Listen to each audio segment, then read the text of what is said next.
একটা গানের প্যান্ডেল হতো, তাহলে আমার মনে হয় না যে এই জায়গায় জায়গা দেওয়া যেত।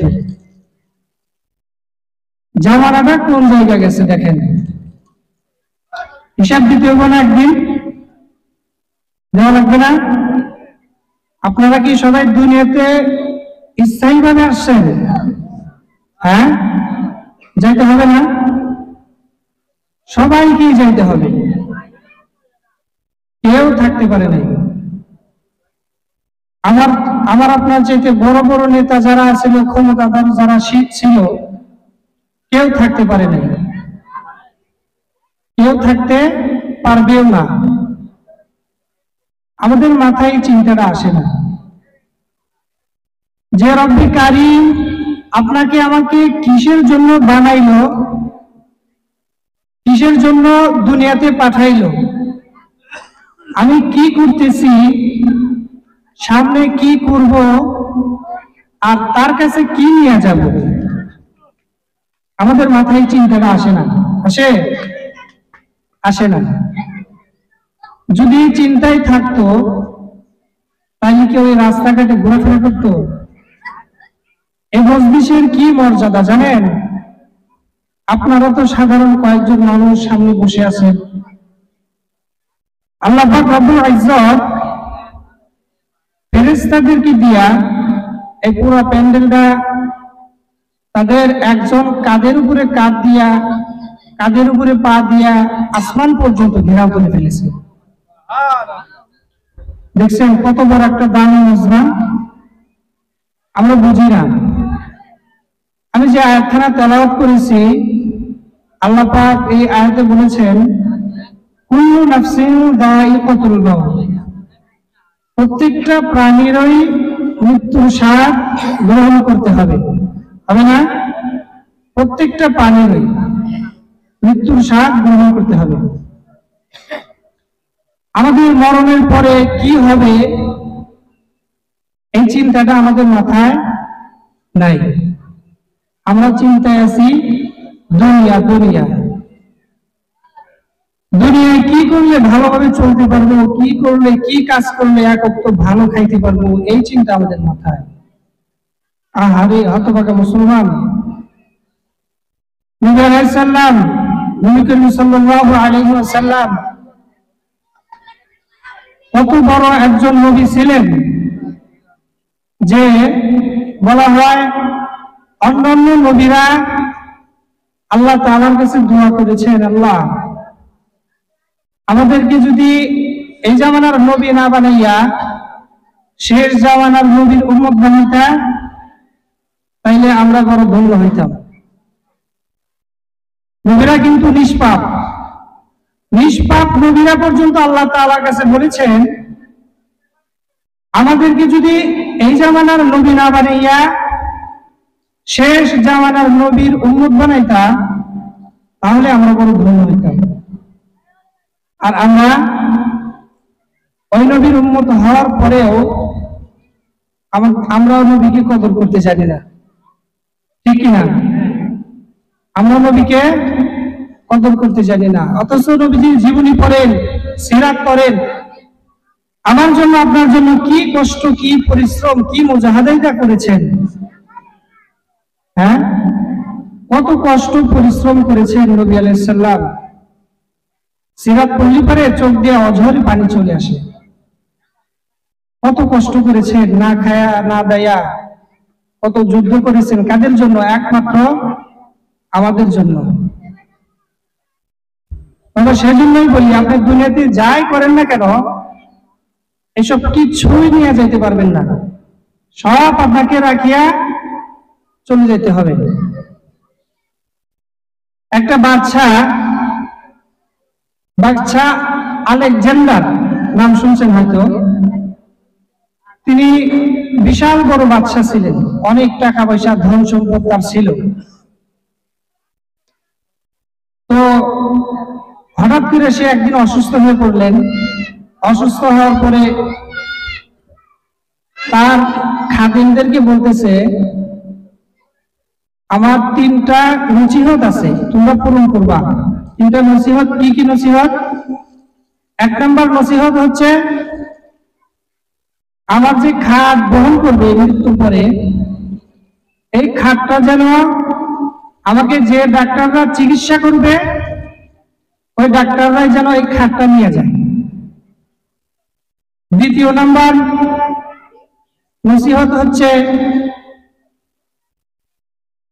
আমি যে টাকা পয়সা ধন সম্পদ সোনা দানা যাই কিছু অর্জন করেছি, এইগুলা আমার লাশ যে রাস্তা দিয়ে নিয়ে যাওয়া হইবে ওই রাস্তায় তোমরা ছিটিয়ে রাখো কবর পর্যন্ত। 3 নম্বর নসিহত হচ্ছে, আমার যে খাটিয়াটা, আমি যে খাটিয়াটায় শুভ ওই খাটিয়ার মধ্যে আমার 2টা হাত এরকম ভাবে বের করে রাখবা, 2টা হাত এরকম ভাবে বের করে রাখবা। তো সবাই তো সবার আপন হয় না। খাদিমের মধ্যে একজন ঘনিষ্ঠ ছিল, ওই ঘনিষ্ঠজন বলতেছে, মহারাজ, তার হাতটাকে নিয়ে চুম্বন দিয়ে বলতেছে, মহারাজ আপনি যে প্রথমে বলেছেন যে আপনার খাটিয়াটা ওই ডাক্তাররাই বহন করবে, এর মানে কি বুঝলাম, একটু বুঝাই দেন। তো আলেকজান্ডার বলতেছে কি জানেন? আলেকজান্ডার বলতেছেন,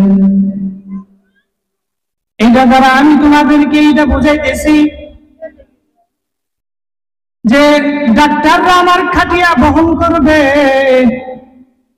এই কারণেই বহন করবেন যাতে মানুষের ধারণা আসে মানুষ অসুস্থ হইলে ডাক্তারের কোনো বাঁচানোর ক্ষমতা থাকে না।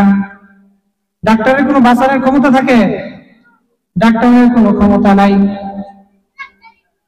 ডাক্তারের কোনো ক্ষমতা থাকে না। এই জন্যই আমি এই নসিহতটা করেছি। দ্বিতীয় নাম্বার নসিহত হচ্ছে, আমার যে রাস্তা দিয়ে খাটিয়া নিয়ে যাওয়া হইবে ওই রাস্তায় যেন সোনা দানা যা আছে সব ছিটিয়ে রাখে। এইটা দ্বারা এটাই বোঝানো হয়েছে, এটা দ্বারা এটা বোঝানো হয়েছে, এটা উত্তরে তিনি বলে দিয়েছেন, ও দুনিয়ার মানুষ, দুনিয়াতে তুমি যা কামাও কেন, যা কামাও না কেন, সবই রাইখা যাইতে হবে। আমি একজন বাদশাহ, কত কিছু কামাইছি, কত কিছু না জীবনে অর্জন করেছি, তোমরা তাকায় দেখো, আমাকে আজকে খাটিয়াতে কবরে নিয়ে যাওয়া হইতেছে, আমার সোনা দানা সব পড়ে রয়েছে জমিনে। হ্যাঁ, সব কোথায় রয়েছে? দুনিয়াতেই পড়ে রয়েছে। 3 নম্বর নসিহত হচ্ছে, আমি মৃত্যুর পরে আমার 2 হাতটা খাটিয়ার বাহির দিয়ে তোমরা বের করে দিও, দুনিয়ার মানুষকে দেখাইও। এটা দ্বারা এটা বোঝানো হয়েছে, এটা দ্বারা এটাই লক্ষ্য করা হয়েছে যে এই জন্য এই 3 নম্বর নসিহতটা করেছেন, বুঝাইছেন দুনিয়ার মানুষ, আমি ক্ষমতাশীল বাদশা ছিলাম, আমি কত কিছুই না দুনিয়াতে কামাইছি, কত কিছু অর্জন করেছি, তোমরা টাকা দেখো, আমি সব রাখিয়া খালি হাতে মওলার দরবারে আমি রওনা হইলাম। খালি হাতে কোথায় রওনা হইল? আল্লাহ তাআলার সান্নিধ্যে চলে গেলেন। সেজন্যই বাবা, দুনিয়াতে আপনি যাই করেন না কেন, দুনিয়াতে যত কিছুই করেন না কেন, এই দুনিয়া থাকার জায়গা না রে বাবা, সবাইকেই এই দুনিয়া থেকে চলে যেতে হবে। আপনি একটু চিন্তা করেন, আপনার চাইতে কত বড় বড় মানুষ, নমরুদ, হামান, কারুন, ফিরআউন, কত মানুষ ছিল, সবাই এই দুনিয়া ছেড়ে চলে গিয়েছেন। কেউ ক্ষমতা দিয়েও থাকতে পারে নাই, কেউ কোনো জোর দেখাইয়া থাকতে পারে নাই। আজরাইলের কাছে কারো কোনো অজুহাত চলবে না রে বাবা, এই দুনিয়া তোমাকে ছাড়িয়ে যাইতেই হবে, যেতে হবে খালি হাতে, যেতে হবে খালি হাতে, সঙ্গে কিছু যাবে না, 3.5 হাত জায়গা পাবি পাবি না রে বিছানা, 3.5 হাত জায়গা পাবি পাবি না রে বিছানা। 3.5 হাতের বেশি কি পাইবেন? হ্যাঁ, কারণ আছে 3.5 হাতের বেশি কেউ পাইবেন না রে বাবা। 3.5 হাতের বেশি কেউ জায়গা পাইবেন না। মনকে প্রশ্ন করেন, নিজে নিজে কল্পনা করেন, রব্বে কারীম কিসের জন্য দুনিয়াতে পাঠাইছেন, আর আমি আর আপনি কি করতেছি রে বাবা? শয়তানের দুকায় ফেলে কত গুনাহ করে ফেলেছি, কত গুনাহ না করে ফেলেছি রে বাবা। আল্লাহ পাক না জানি বেজার হইয়া বলে, তোর মতো বান্দা আমার লাগবে না। এই কথা বলিয়া যদি জাহান্নামে আমাদেরকে আল্লাহ না করে নিক্ষিপ্ত করিয়া যায়, তাহলে আমার আপনার উপায় কি হবে? জাহান্নামের আগুন সহ্য করার মতো আমাদের ক্ষমতা আছে নাকি? জাহান্নামের আগুন সহ্য করার মতো কারো ক্ষমতা নাই, কেউ সহ্য করতে পারবে না। সাধারণ এই সূর্যের তাপ আমি আপনি সহ্য করতে পারি না, অথচ এই সূর্যটা 9,30,00,000 মাইল দূর থেকে আমাদেরকে তাপ দেয়। আমরা এই সূর্যের তাপটাই সহ্য করতে পারি না, আর আমি আর আপনি কেমনে ওই জাহান্নামের আগুন সহ্য করব? জাহান্নামে শুধু আযাব তাই না, কেমন আযাব হবে রে বাবা?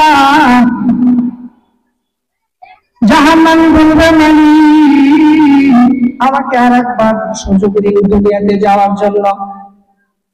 আল্লাহ পাক কি দিবেন? কখনো দিবেন না। আল্লাহ পাক বলবেন, ওই না ফরমান বান্দা, তোমাকে আমি অনেক সুযোগ দিয়েছি, তোমাকে আমি এই পরিমাণ সুযোগ দিয়েছি, যেই পরিমাণ সময়ের মধ্যে তুমি তোমার আমলনামা ঠিকভাবে আসতে পারবা, এই পরিমাণ সময় তোমাকে আমি দুনিয়াতে পাঠাইছি, এখন কোন সময় দেওয়া হবে না। তারপরে 2 নম্বরে বলবে, জাহান্নামী বান্দা বলবে, ও মালিক আমাকে জাহান্নামের আগুন থেকে মুক্তি দান করো, আমাকে জাহান্নামের আগুন একটু শাস্তিটা একটু কমায়া দাও। আল্লাহ বলবে, ও নাফরমান বান্দা, তোমাদেরকে কি বলে নাই আমার বান্দারা? আলেমরা কি তোমাদেরকে বোঝাই নাই? আমি তো 1400 বছর আগে আমার কোরআন দিয়েছি আমার নবীর কাছে, কোরআনুল কারীমে বলে দিয়েছি কি করলে তুমি জান্নাত পাইবা, কি করলে জাহান্নাম পাইবা, সবই আমি বলে দিয়েছি, তুমি তো মানো নাই। ওরে বাবারা, দুনিয়াতে যদি কোনো পরীক্ষা হয়, ওই পরীক্ষার প্রশ্নটা পরীক্ষার হলে যাওয়ার পরে আউট হয়, কিন্তু রব্বে কারীম আমার মালিক এই দুনিয়াতে আমার আপনার আশার পূর্ব মুহূর্তেই তিনি বলে দিয়েছেন, ও বান্দা তুমি কি করলে জান্নাত পাইবা, কি করলে জাহান্নাম পাইবা, বলে দিয়েছে কিনা? 1400 বছর আগে নবী বলে দিয়েছেন, নবীর কাছে তিনি বলে দিয়েছেন, নবীর কাছে কোরআন নাযিল করেছেন, কোরআনুল কারীমে বলেছেন, ফারিকুন ফিল জান্নাতি ওয়া ফারিকুন ফিস সাঈর। ওরে বান্দা, 2টা রাস্তা, একটা রাস্তা সোজা আর একটা রাস্তা বাঁকা। 2টা রাস্তা, সোজা রাস্তায় গেলে তুমি জান্নাত পাইবা, আর যদি বাঁকা রাস্তায় যাও রে বাবা, তোমার জাহান্নাম পড়তেই হবে। এরকম তো বলেই দিয়েছেন। তারপরে 2 নম্বরে কোনো সুযোগ দেওয়া হবে না, আপনার জাহান্নামের আগুনের শাস্তি কমানো হবে না। 3 নম্বর বলবে, মালিক আমাকে 1 গ্লাস পানি দাও, আমার তৃষ্ণার্ত পেয়েছেন। 3 নম্বর কি বলবে? 3 নম্বর বলবে, আল্লাহ আমাকে 1 গ্লাস পানি পান করান, আমার অনেক তৃষ্ণার্ত পেয়েছে, আমার অনেক তৃষ্ণার্ত পেয়েছে। ওই পানিটা কেমন পানি হবে? চাইতে চাইতে চাইতে চাইতে অনেক বছর পর আল্লাহ পাক ফেরেশতাদেরকে বলবে, ও ফেরেশতারা রে, ওই নাফরমানকে 1 গ্লাস জাহান্নামে যে পুরাইয়া যে পুষগুলা একত্রিত হয়েছে, ওই পুষগুলা তাকে তুমি 1 গ্লাস দিয়ে আসো। আউযুবিল্লাহ।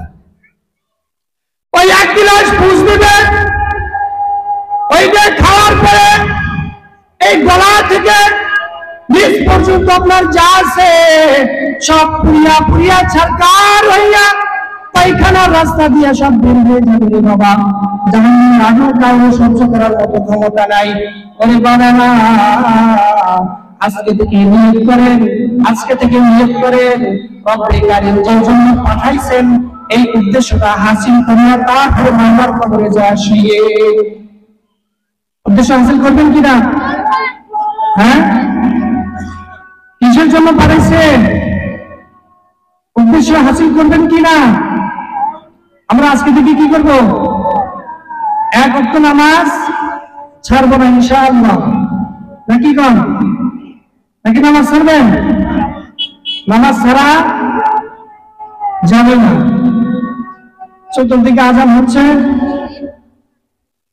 আলোচনা আরো ছিল, আলহামদুলিল্লাহ নামাজের